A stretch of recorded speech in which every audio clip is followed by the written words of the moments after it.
বাবাই বলতো যে বাবা পরে চাকরি করো না, পরে চাকরি করো আর তকদির বাসা একই, নিজে যা বড় করো। এই ব্যবসা দেওয়া শুরু করলাম। ব্যবসা যখন আসে 15-20টা ঘন্টা জায়গাও দিতে পারি না, সবাই পরামর্শ করে গাঙ্গে বাড়ি আসে বললাম চলছে জীবন যাত্রা বাড়ি। শুরু হয়েছিল তো 5 টাকা মুড়ি ভাতা, 3 টাকা মুড়ি ভাতা থেকে। মা বাইচা আছে, মার কাছে মাঝে মধ্যে দোয়া নেই। বাবা তুমি জীবনে কোনো মানে ঠেকবা না, আমার দোয়া তোমার পশমে পশমে, আমার দোয়া তোমার পকেট ভরা।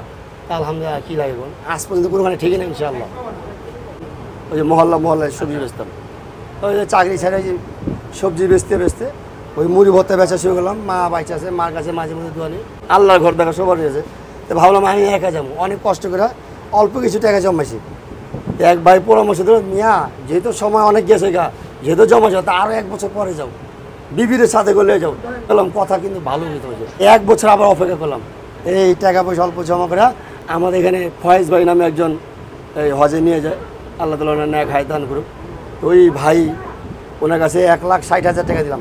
80,000 টাকা করে প্যাকেজ ছিল। হ্যাঁ, 1,60,000 টাকা দেওয়ার পরে উনি আমাদেরকে একেবারে বললো যে 9 মাস পর।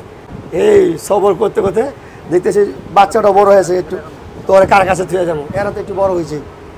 ভাবলাম এটারও নিয়ে যাবো, টাকা করবো আল্লাহ দিব। এই 3 জনে গেলাম ওমরা হজ করার জন্য। এই ব্যবসা দিয়ে এই মুড়ি ভর্তে বেচি, এই মুড়ি ব্যবসার টাকা দিয়ে, জি এই মুড়ি ব্যবসার টাকা দিয়ে বড়